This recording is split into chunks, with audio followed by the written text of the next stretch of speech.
Last time I had to pee in a cup. Hey, welcome to the Upside Podcast. That you tuned in this Sunday. And when I say we're, you know who I'm talking about. But tonight we are talking about something very, very special. And we know we don't want to interrupt your Super Bowl plans, but we hope that you'll join us coming up next.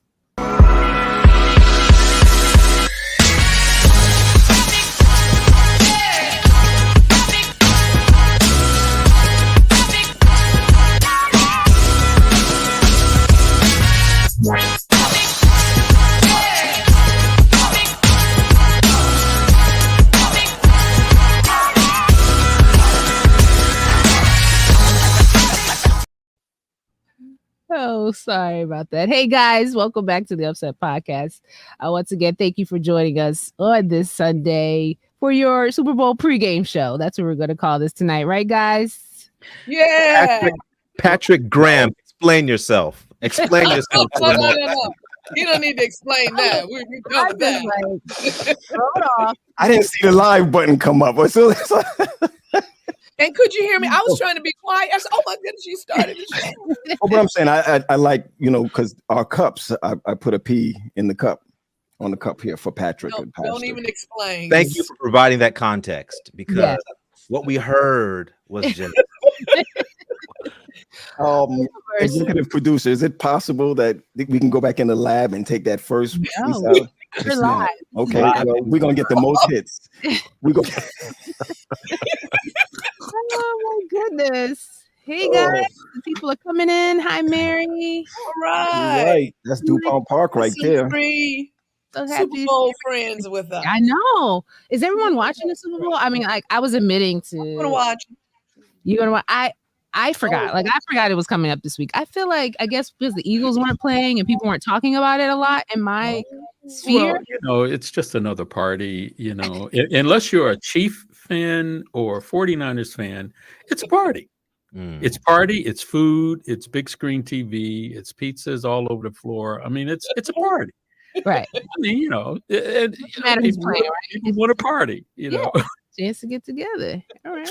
So we had the San Francisco 49ers and the Chiefs. Anybody who are we going for tonight? Because they did Colin Kaepernick wrong. The Chiefs are going to win tonight. Did you get that? So are you a Swiftie, JP? What's that? Are you a Swiftie? Is that what you're saying? No, not at all. Not at all. Miguel, I'm going for the Mets. It's a setup. Okay. No, I want to know. Wow.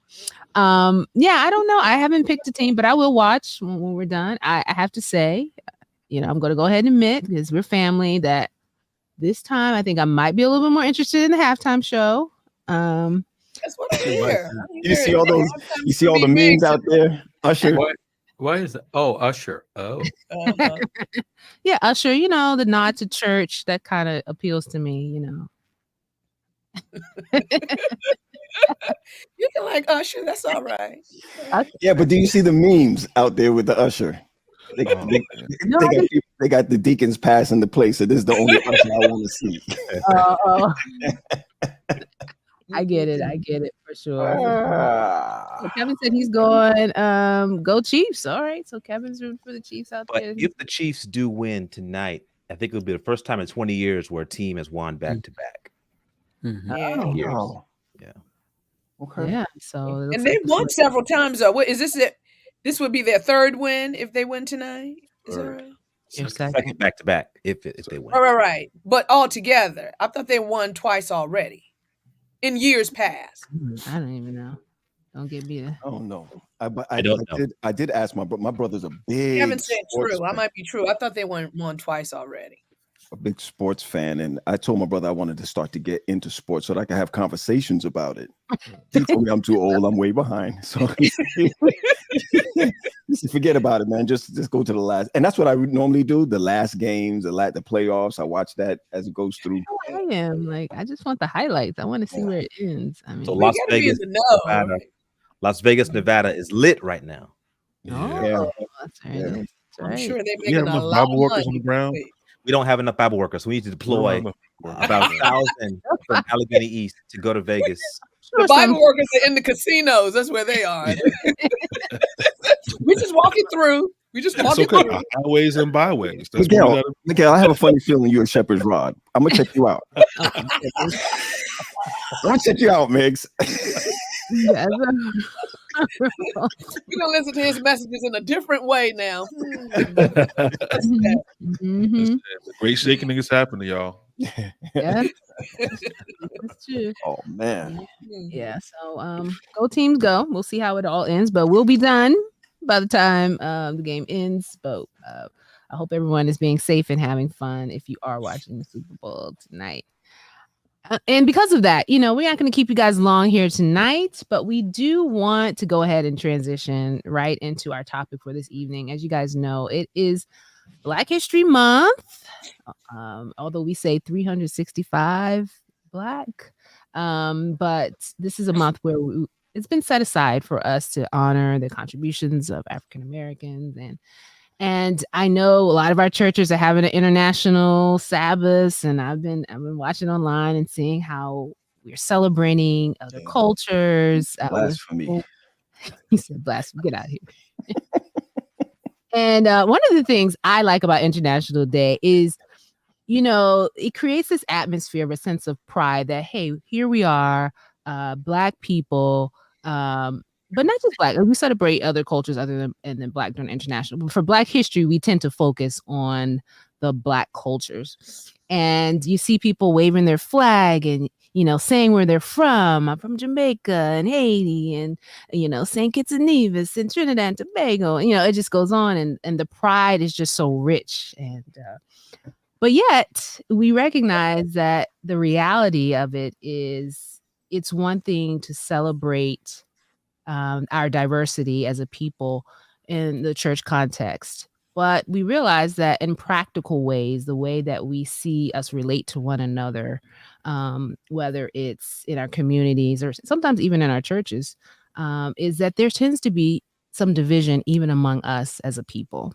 And we kind of wanted to address that because, frankly, it's upsetting. It's one of those things that we would like to see change, and we want to help move that needle, bring some awareness to some of these divides that exist, really just talk about them openly, candidly, and then, of course, see how we can find a way to bridge that gap and make some inroads into changing how we see each other and relate to one another. And so tonight, we're just going to have open dialogue, and we invite all of you to join in the chat, give us your perspectives. But family, upsetters, let's kind of just put out there some of the division that we have witnessed or seen or heard of in terms of Blacks. We look alike to the eye, but yet we've created this them versus us mentality. Where do we see that happening? Well, there are some who are a little either resentful or callous towards those who were not in America during certain periods of our nation's history. And they see them as just benefiting off of the struggle and coming here and having a 5-star life with no struggle. And, some folks who come from other places, they don't really know. Some of them don't know about the history. Some of them do. Right. I'm not saying it's a generalization, but, that reality is there. On the flip side, many people neglect some of the contributions made by other Blacks from other areas. For example, what the Haitians did with that revolution kind of opened the door and inspired all Blacks around the world.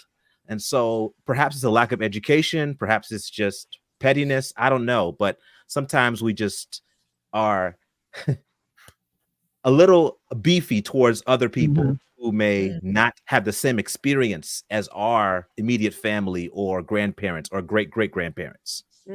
That's true. Definitely true. Yeah, I think what I've experienced, what I've seen over the years, for those who are coming to America, in order to preserve their culture, they have a high reverence, for their upbringing, And what that looks like on the other side is it could come off as arrogance, right? And to some degree, there is a level of arrogance there.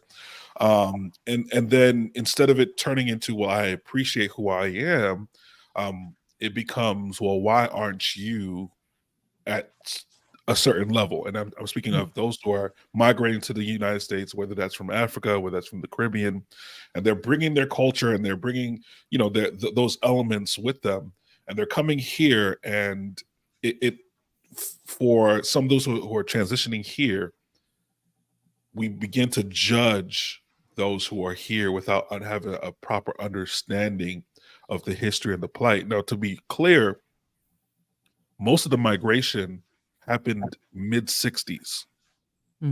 This is after the, mid to late 60s. So this is after the Fair Housing Act had been passed. Right. A lot of the civil rights. So African Americans paved the way so that others can come and live out the quote unquote American dream. And what ends up happening is we kind of spit in the face of those who have struggled with the system, who have, fought against and pushed back, and, cast aspersions to people who are not climbing the ladder or whatever the case may be. And so there's tension on both sides as we're trying to figure out how to live in these, United States. That's true. And just to add to what you're saying, Miguel, I was, reading about the different mindsets, particularly, and it goes both ways. You talked about how African Americans may feel from those who immigrate to the United States in terms of, look what we've done. Look how we've paved the way, but also, please, we've paved this way for ourselves so that we can have jobs and our families can have jobs. Now, more of you are coming over and making it harder for us. We always talk about other people, but, Black people, we do that too. Like we want to keep our jobs as well. We want to make sure, there's enough for us. And then on the flip side, there are those from other countries who look at African Americans as being very spoiled, entitled, not taking advantage of the opportunities that they have. So when they come over here, they're like, you guys have all of this and you're squandering it. You're like, some of you are just like bums. You don't have jobs. You're just on, public assistance. And so we have those two things warring against each other. And it's like, where do we find this space of having real conversations, not putting judgments from what you've heard about maybe a select or small group of people and their intentions, and casting it upon a whole populace or a population of people or cultures. Like, I'm glad you said it. I know, because it's difficult. I mean, for a second generation Caribbean, my parents did not teach us as we were growing up about civil rights. I learned about civil rights Roots. So Roots came out in 1977, 1978, around there. We lived in a Jewish community. So during Roots, we got eggs thrown at us and all of that. But they never really taught us because they didn't know much about it. They came in 1967, 1968, it was 1964, but 1967, 1968. And I didn't know anything until, or understand about the true struggle until I went to Oakwood. And, they formed these groups, WSB, Willing Succeeded in Black. And what they were talking about that their ancestors went through, their family has gone through. There are people there that actually had grandmothers who were slaves. It's not far removed, in the Caribbean, or my family did not talk much about it. But if you go back to where they are, our last names are all British. The way we worship is all British. Everything has a British connotation to it. Sure. And it was almost like hush hush. But there was slavery there too. Absolutely. Well, I find it interesting that people from island nations, especially those that have been colonialized, there's this colonialism baggage that comes with all of those groups, and they may not talk about their struggle or their victimhood, right, but there's a measure of it there too. So there's, United States has its own horrific stories of of colonialism, but so do some of those island nations as well, and including Hawaii.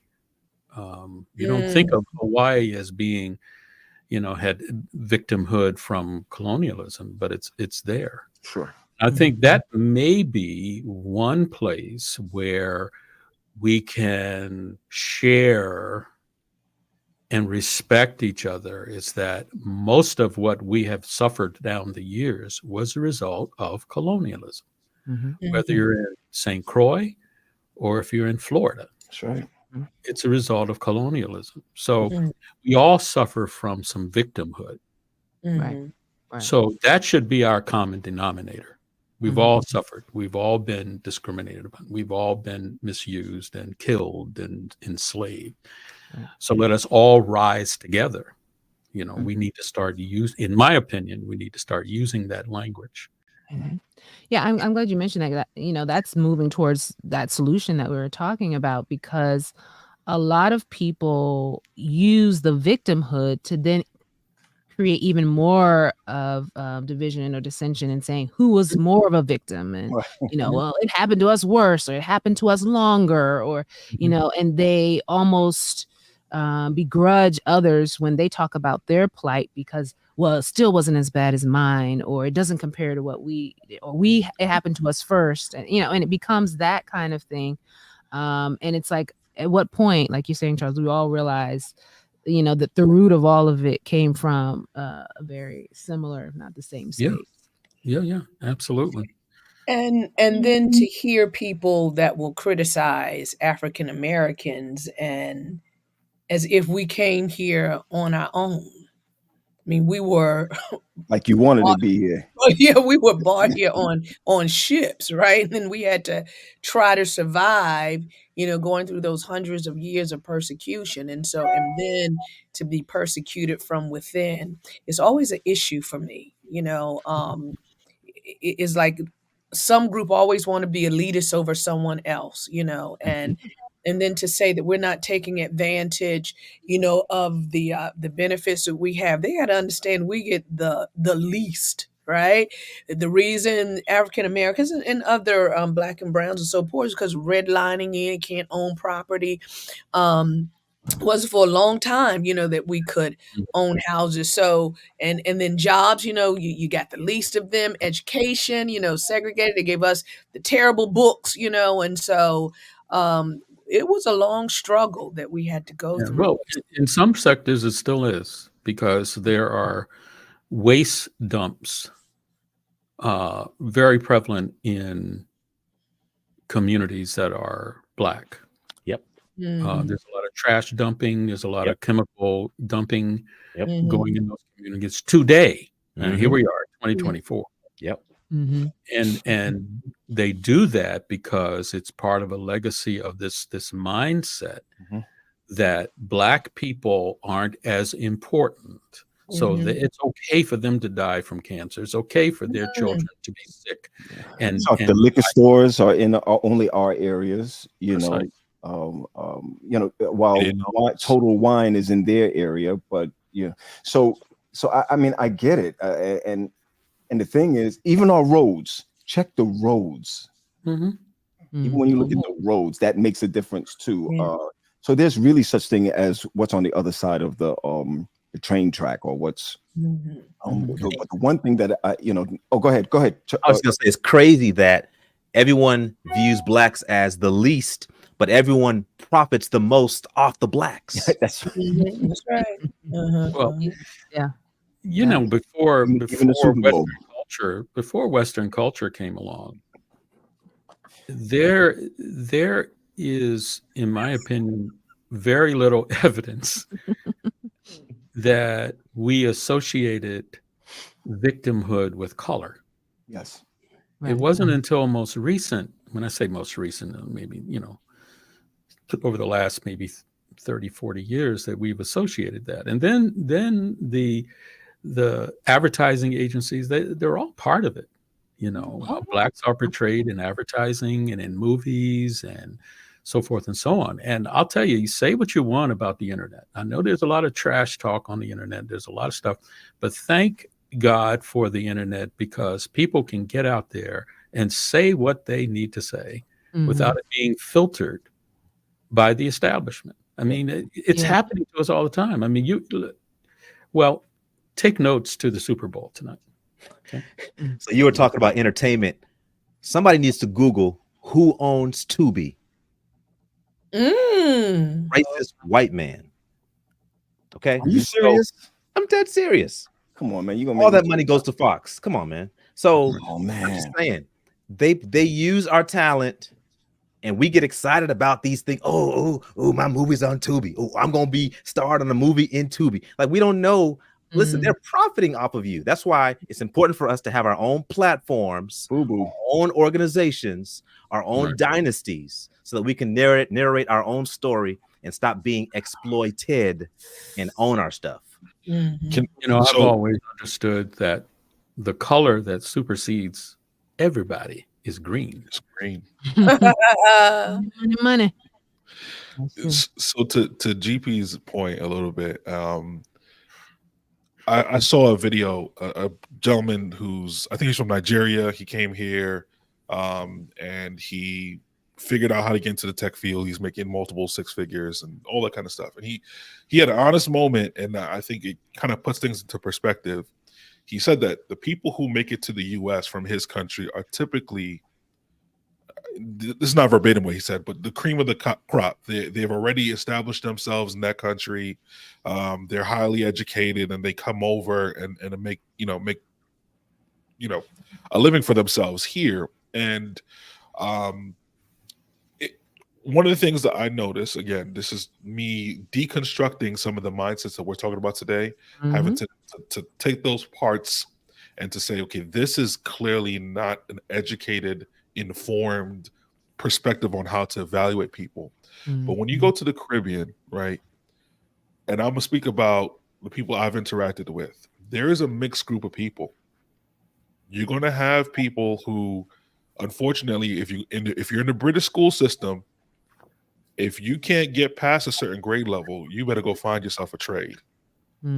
So there's a lot of people who are uneducated, right, who were forced out, who were, told that they were less than because of the fact that they couldn't perform. Now, you don't have access to tutors, you don't have access to all the resources that we have now. And so you might be, or you probably were intelligent enough, but you didn't have the resources. So you're out. You're out, right? So a lot of people that end up on American soil have a level of work ethic and ambition and education, and they have the motor is already running, right? And you come onto these soil, and you start to judge people who are trying to figure things out after years of systemic oppression, of having these messages told to you that you are less than.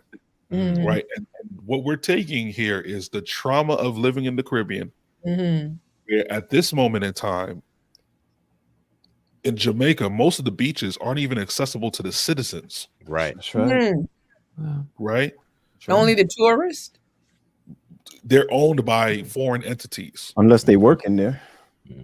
Yeah, so they're mostly private beaches. So you can't even go to your local beach at this point in time, right? And that's not just Jamaica. I'm just using Jamaica because everyone knows Jamaica. Sandals. Of the Caribbean, this is a lot of sandals. A lot of the islands, right? So hedonism, hedonism. Elitism. That's what it is. You're taking this stuff and you're not taking into account to what's actually happening on your own soil. Sure. Why did you have to leave your country to come to this country?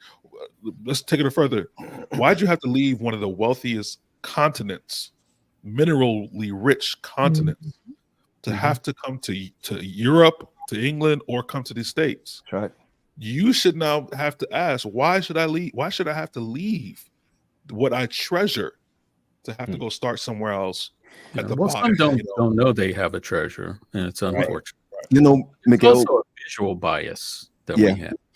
I mean, how many of you reacted when you were watching a movie or something like that, and a black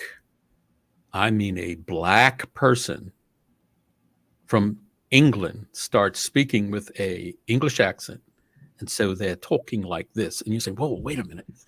Wait, you are black and you sound like, So there's these biases. There are black people who were born and raised in, say, England or even this country. And they take on the culture and they take on the, Hey, Chuck, in Jamaica, there are blacks who did not want to work on the roads, right? So they got the Chinese to come in and work on the roads. Right? This is how you have the Chinese Jamaicans, right? In Trinidad, I believe this, and somebody could fact check me on this one. There's trace of that in the United States as well. It came from India, right? Where we have Indian in Trinidad in different places, and it is still ingrained in some that the Chinese Jamaican females are the most exotic and the most beautiful, right? I mean, and so it's almost like a caste system anyway, even where we are right now. The Germans came over, and only the Germans are in the Virgin Islands. You have the Arabs, right? Who they're the ones that own the stores, right? The Germans in the Caribbean own the stores, et cetera, right? And so we even think it's cute and beautiful to see a white person speak patois. Right? They're the ones that's getting the most on hits on TikTok and the most on shorts and the most on it, because we're sitting there saying, wow. Yeah. Seeing that. Yeah. Meanwhile, when we're speaking the English, the Queen's language, nobody's looking at us and saying, okay, that's an intelligent person right there, or that's a person, what I have said to my church is 99.9.5% Caribbean. I'm so sorry. Yes, they're praying for you. They're praying for me. They're good. Praying hands in the chat. Praying hands in the chat for Pat. But here's what I found out: Caribbean folks and Southern folks are the same. They cook their food the same way. They discipline the same way. I mean, you can go right down the line. They're the same. The herbs that they use are the same. Not that herb, but you know what I mean. The herbs that they use are the same. The way that they season food is the same. What herb? What are you referring to? Ganja. Jamaica. I think that's what it is. But here's the thing. What I think is the most important piece is that everything that we go through now had to start somewhere. In New Orleans, they were colonized by the French. Am I right? In the early days, they were colonized by the French. So they're the ones that really taught them to come up with the paper bag system, the brown bag test, right? And I'm surprised to say, and I've got this off of Wikipedia, which could be this way, that way, or the other. It's not but we're talking about to get into clubs, to get into fraternities, to get into sororities. You ready for the next one? Church. Have mercy. So you had to be light-skinned to get in church? I knew you was going to say something like that, Marlena, but with your skin, you can get into church. You can get into sorority. No, I'm a little darker. Maybe Chuck. Chuck could get in. He is hot. You can pass. I'd be at the door knocking. Jesus would let me in. What's going on? Now Miguel now. I realize y'all placed me and GP on the bottom row. We don't have to talk about this. Switch us, producer. Switch us. You guys will be with me. Let's move him up. Come on now. Yeah, before we become a real upset podcast. Okay, first class now. You put both of them still together. I'm still on the bottom. Oh my goodness. So can I give a simple example? And when I say these two places, you'll know where I'm going. Okay. They share the same territory, Hispaniola. One side is the Dominican Republic. The other side is Haiti. Side is Haiti. Yes, sir. Share the same island. Yes, sir. But one looks down upon the other. One is better than the other. I always say the same. GP, I always say the Western culture is still punishing them for spreading the mighty word that is more of us than them. I preached about it yesterday. I believe that once the Haitian culture got together and said, hold on a second, it's more of us than them. I think that they are still being punished for that under the table. Yeah. Well, I was seeing this I saw this comment from Tiffany about Yeah. she didn't realize the us versus them until she was living in Florida and she saw how West Indian immigrants treated Haitian brothers and sisters, and it made me think about where our awareness. There was a time when I guess I was naive to these divisions, and you start to observe, and then you listen and you hear the conversations, and then you find yourself actually taking on what you're hearing and subconsciously believing what you're hearing. So you're believing Haitians are this way, or you're believing people from this Africans island are are this this. way, and you don't even realize it. But it's not that you thought it yourself, but because you keep hearing that narrative, it's being passed down and passed down. And I guess what I'm trying to say is it's time to break the narrative. And as you were saying, Charles, with social media, now we have more access to finding out what's the truth. Like, this is what I've been told. This is what I overheard. But is this beef for real? You know how like in high school, when you heard about two people who were beefing and everybody had a different version of why they were really beefing. And then when you actually got the two people together to say, what's the problem? Neither one of them had the same issue with the one thought. Producer, we went to academy. But we didn't have it like you. We went to academy. We ain't go to them big schools like It's Chuck. always like the beef is never what everybody thinks the beef is, and when it's talked about, it's usually not that deep. Yep. Yeah. Well, I'll tell you, to dovetail on what Natasha was saying. You can go to YouTube and literally type in the search window, Black scholars, African American history. There are some amazing scholars and educators that are on YouTube now that deep dive and give you the uncomfortable truth or inconvenient truth about racism. But I want to pivot a little bit to the very real division in our church. Yeah. I think have mercy. Right. Guys, I gotta go. we are all this is it. We have, some have a conscious bias, some have an unconscious bias about color. A person sometimes doesn't have to open their mouth, but because you see their color, you have already measured them up. And you already have some bias or unbiased expectations from them. When a white person walks into an all-Black congregation, what's really happening there? And vice versa. I've seen even our own people disinvite a Hispanic Seventh-day Adventist. Yeah, it goes both ways. Disinvite? Yes. Disinvite a Your church is up the block. An Hispanic worshiper, and suggested that he go down to the Spanish Seventh-day Adventist. Sure. That was a language thing, Charles. That was what that was. That was what? What was that? Sure, in case it was. No, this person that told me this was a student who talked perfect English. So, okay, all right, tried. We don't. She said I tried. Yeah. No, it doesn't. No. I know that we have them. We don't like to talk about them. Even in our upper management, there is division. Have We mercy. don't like to talk about it. We don't talk about it. That's not Christian. To talk about actual division, but it's there. And Chuck, wasn't it something that we couldn't eat with other people in the GC cafeteria? Absolutely. Yes, absolutely. Right. In fact, that was a practice in many of our institutions. There were some of our schools, colleges and universities, that a Black person could not eat in the cafeteria unless they were invited by a white student. That's correct. See, this is the thing that makes what we're talking about so infuriating to me.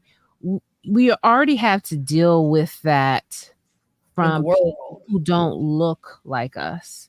So when we actually look like each other and we are still creating ways to separate ourselves, it's like, what are we doing here? Like, but something, the Cotton Club, again, reading about that, right? The Jazz Club. There was a paper bag test there.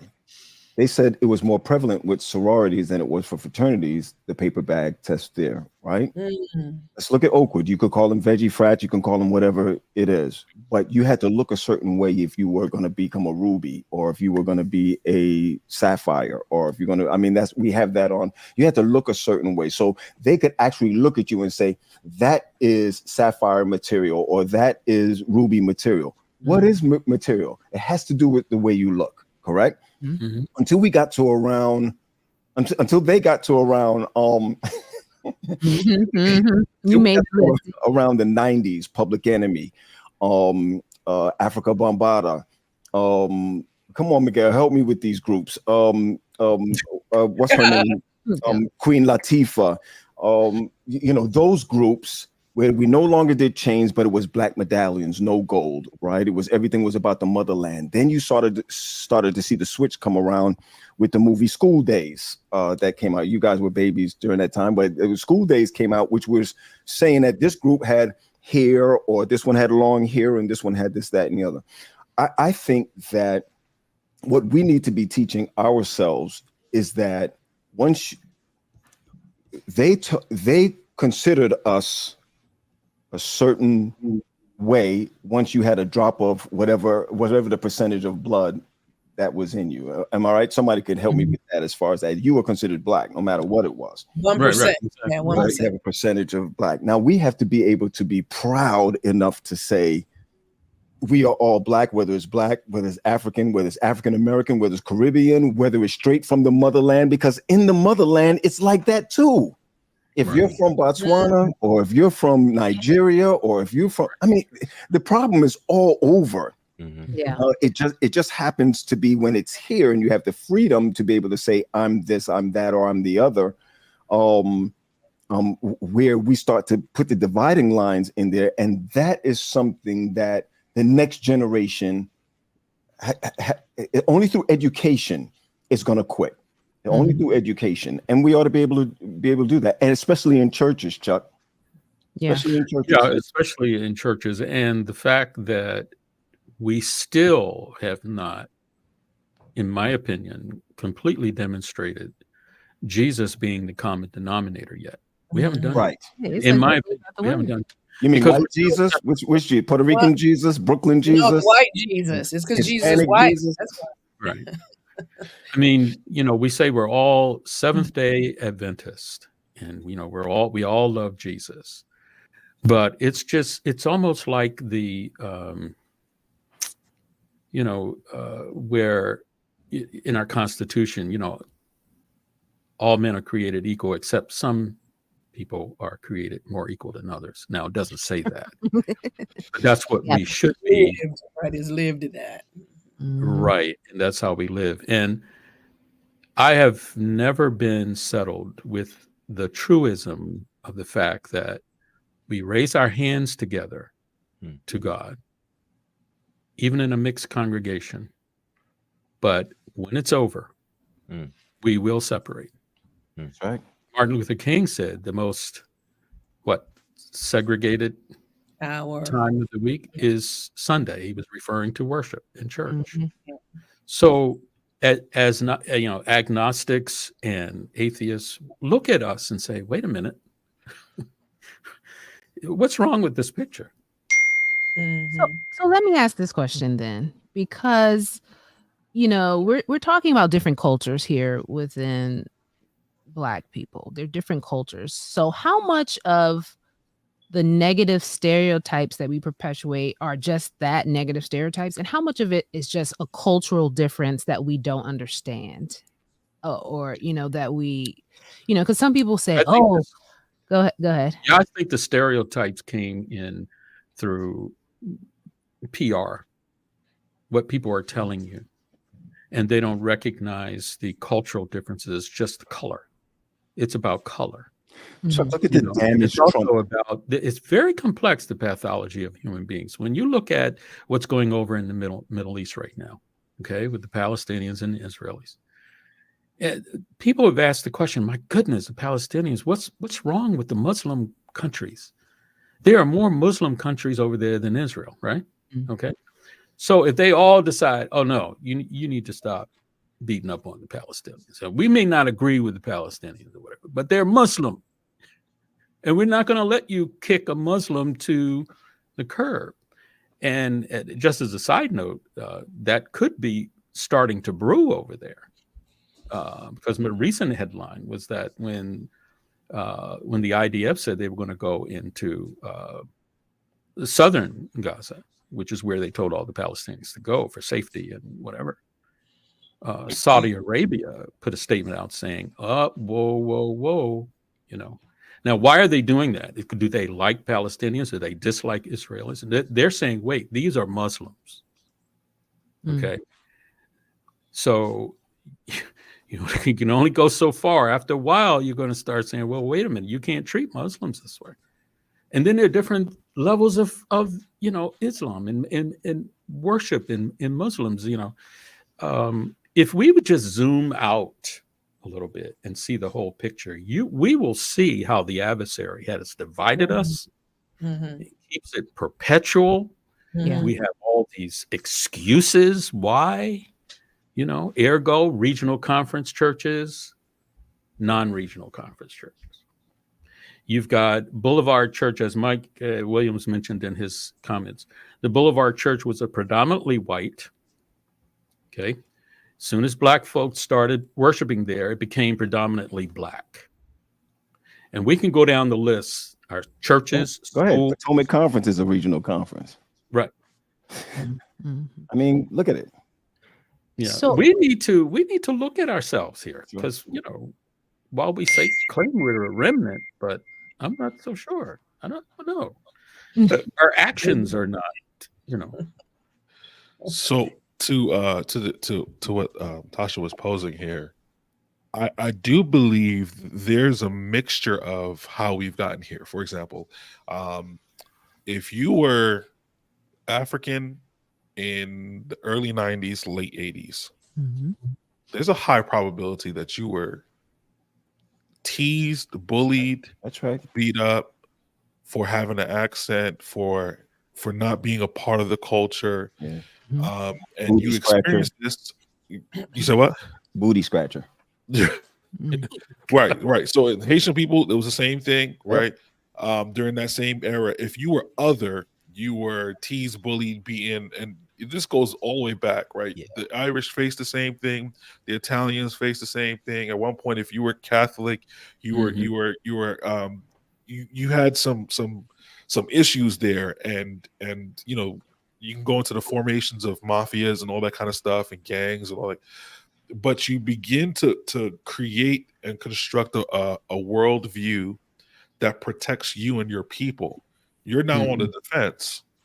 The issue is when you rise to power, do you now say, okay, maybe it's time we approach this thing differently, you know? And I think where we are today, we have to start asking these questions because what we're describing here is tribalism.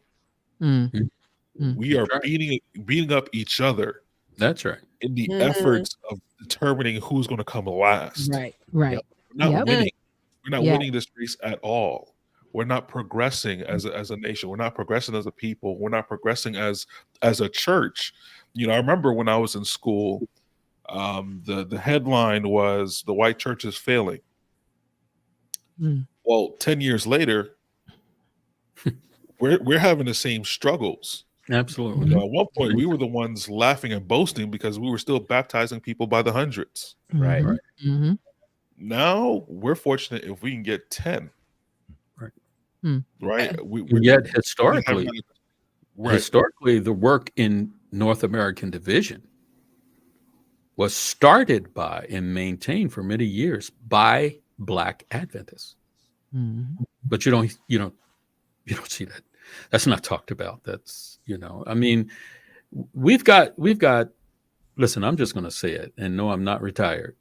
We got some bones in our closet. All right. Yeah. And we just need to own up to it. Yeah. Pull the bones out. Acting like, oh, you know, Jesus loves the little children, all the children in the world, you know, and then we act differently. You know, you can say whatever you want to say, but folk are going to look at your actions. Yep.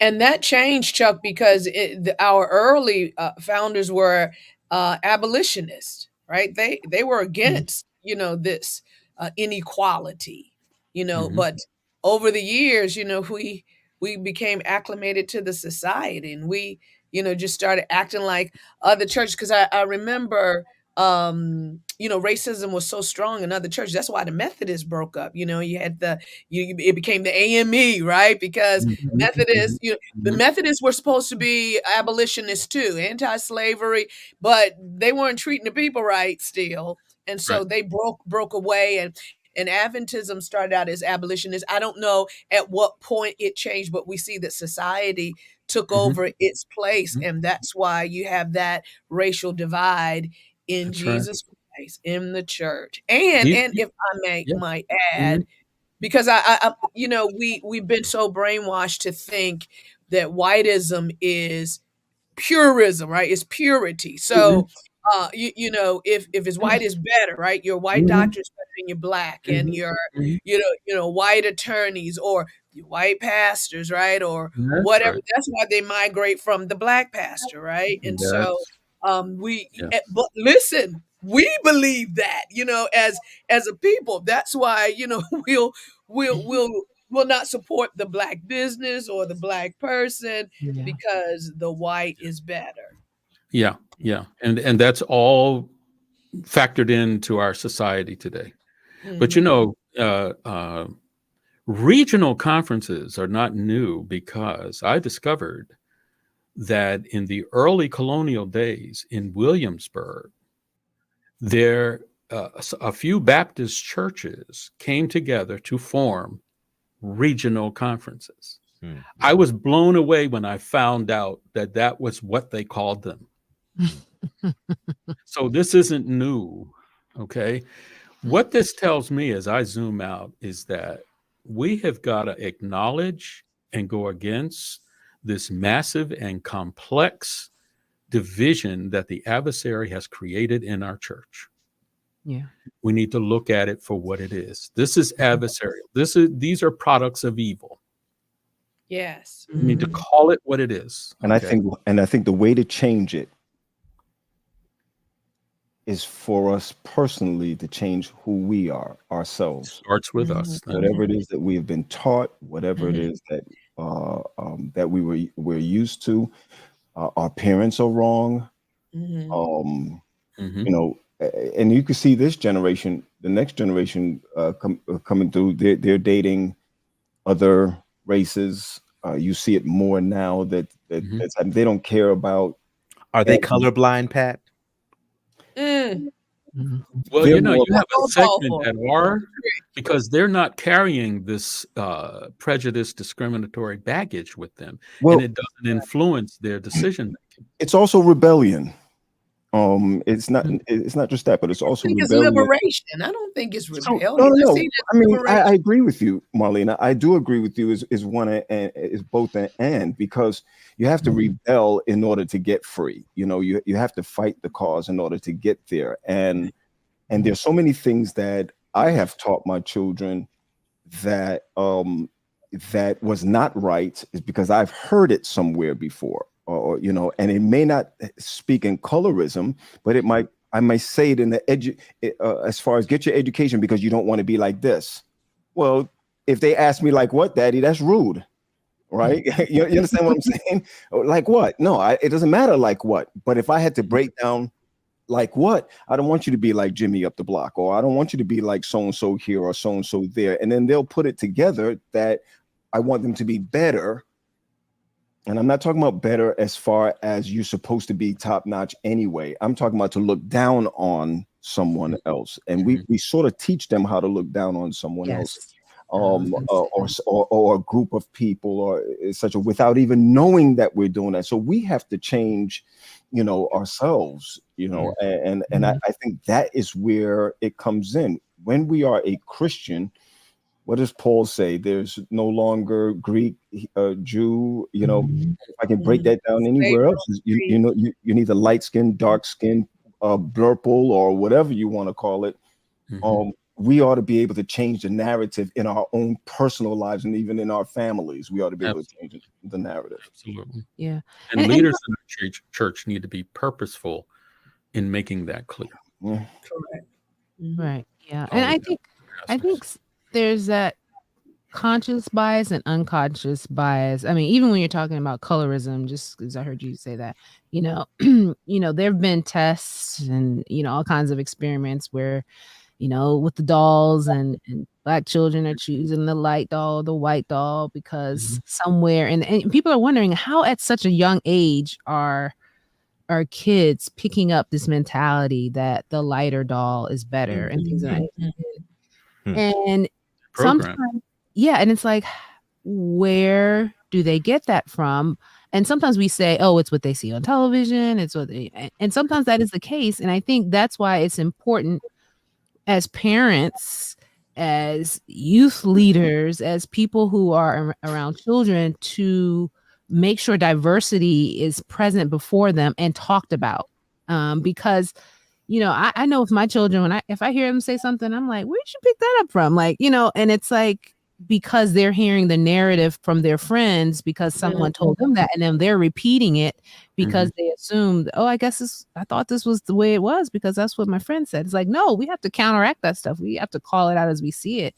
And it saddens me sometimes that some of those things that I heard as a kid, my kids are hearing it too. Like, I thought we were getting better into the point where we're seeing people for people and encouraging getting to know individuals regardless of where they're from, regardless of what you've heard about their culture and, belief systems. Because sometimes people, those people, they practice voodoo or they're into polygamy, so you don't associate with anyone from that. It's like, how do we make that blanket statement and teach our children to disregard, whole cultures of people because of where they're from? They may not ascribe to any of those things, but because they're from there, we put that on them and we teach that these are the people we should stay away from, even within our Black context. My final statement on it, because this is a massive subject. I mean, we can go into human pathology till we're blue in the face, but there's one thing that is consistent, is that it's not changed over the decades. It's just, it's in a different clothing right now. Depressed. And we are still divided. We are still, I mean, let's just be real. There are a lot of things like sports and entertainment that kind of help mash us together. But at the end of the day, we all go to our dugout. You know what I'm saying? And again, I just want us to zoom out and recognize that this is a tool of the adversary. Yes. The enemy has done this. Real problem. Because the adversary would rather us be at each other's throat instead of his throat. Can I get a little positive here? I was just looking at statistics that show that in the 1940s or so, that Black children will pick the white doll at an 80% rate. Very recently, the majority of Black have chosen the Black dolls. They didn't give a percentage, but they said the majority is, and it could be 51, whatever it could be. But I'm glad to say that it's looking, at least it's looking better than it was before. That's because you're seeing more of us. I mean, there's more representation out there. That's why people say representation matters, because now they're like, oh, we exist too. Oh, we can be important too. Oh, it's okay. If Tally was here right now, Tally would be talking about Halle Berry, right? I would like to say having a Black president, Black female vice president, that changes and also a pastor named Marlena in her church who turned Black it all all day, yes. That's right. Black all day. Black all day. And Marlena, by the way, I meant that. Yeah. Oh, thank you. A little girl came. She's 8 years old. Her name is Hope at church. She came to me and she said, "Pastor, I want to sit in that chair. And I want to get up from that chair and I want to speak from the glass thing, the glass thing." Right. And I immediately took her to the front and I said to her, next Children's Day, she's asked to speak. It's Amen. changing, and you have to you have to bend towards that, because it's not just, we've talked about this before. It's not just light skin and dark skin. It's male, it's female, it's light skin, female, dark skin, male. It's all across the board. We need to be more like Jesus, Chuck, as you say. Absolutely. Amen. And as you said, Pat, it has to start with ourselves, It does. our individuals, because, the masses are not going to change overnight. It's just not going to happen. Mm-mm. Yeah, I think we have to continue the fight against. Chuck said it perfectly. There's an enemy who, beyond the systemic racism, beyond all these things, he wants to plant a seed of hate and hatred and disdain towards other people. And I think that's the lasting sting, right? So it's not just that I'm angry at you, it's I'm starting to believe stuff that aren't anchored in truth. Right. And that's when we start to create this snowball effect where we're creating these creatures, or creating these narratives out of very little evidence. And unfortunately, the next generation that comes behind doesn't push back. Go into your run, Miguel, right now. Go into the run. and so, we create. I remember when I got to Oakwood, for example, and I know we're about to land the plane. I was shocked that most of the Black people that I saw didn't come from the Caribbean. That was the first time in my life that I met people who were third, fourth, fifth generation Americans. And I had my own biases against that. And I had to learn to deconstruct. And I would say that our work, and Chuck said it perfectly, our work now is to work on ourselves, to push back on those things. When I see a certain person, certain cultural representative, that I will push back on my instinct to react a certain way. Whether it's a white person, whether it's a Black person, whether or not I clutch my purse, or I cross the street, or I have a scowl on my face, I have to push back on those things and question what is this rooted in? Right. And is this the absolute truth? Scary question. And when you talk about victimism, we are all victims. Yes, that is true. Of the evil one. We're victims of all his work. So we need to look at it from a larger perspective. If we keep this scotoma of racism and discrimination only affects me, and this is the way I see things, if we don't open up, we'll never see the big picture. And Christ would rather us see the big picture, because that makes it a defeatist action against the adversary. That's true. That's true. And I wanted to share as we end this quote I was reading from an article entitled "The Fiasco Between Africans and African Americans." It was written by a gentleman named Joseph Abua in 2020. And he said, "It is almost certain that whenever we cloud our minds with negative judgments before relating with others, we will most likely find a way to justify our negative thoughts about them, irrespective of the outcome. As such, we should always set aside our presumptions, perceptions, and judgments when relating with others. And it is only through this means can we look beyond our racial differences and respect each other as humans." And it made me think about what we were talking about in terms of really examining those negative perceptions and thoughts that we have, and being very intentional about looking beyond those and seeing the person, seeing the child of God that they are, seeing people as God sees people, and treating people as God would want us to treat people, just because of that, just because they're human. And I think if we start there, we can definitely make a world of difference. Very good, Pastor Hewitt. I thought you was about to preach that thing just now. I was ready for it though. Get out of here. That's the appeal. Amen. That's the appeal.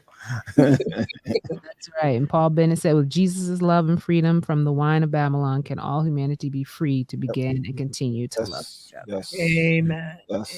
Yes. All right, guys, let's just do better. Let's do better. Let's starts with us. Each person commits to letting it start with them. Right. And spreading it on to the future generations. Amen. Absolutely. right. Well, guys, thanks for this discussion. Thanks for spending part of your Super Bowl Sunday with us. Now we can gotta go. go now. We gotta go. What's the game? They started? Like, what's the scores? Has anyone scored? What is it? You may as well throw I don't know that. if anyone scored, but it's still first quarter. Oh, okay, no scoring. All right, so cool. All right, guys. Well, thank you so much for being part of this conversation. And the thing is to have more conversations like this. You know, we're doing it here. Have these conversations at your church. You may be surprised at what comes up, and you're able to kind of resolve it even. Right. And for those of you that are part of the Usher Federation, you have a nice halftime coming. Hey, Chuck, they won't be able to watch it if they ain't paid dues. Yes. The Usher Federation. Yeah, don't miss the meeting, ushers. You won't miss the meeting. You will not be there. I'm brushing off my uniform now. Yeah, take the gum out your mouth. Come on.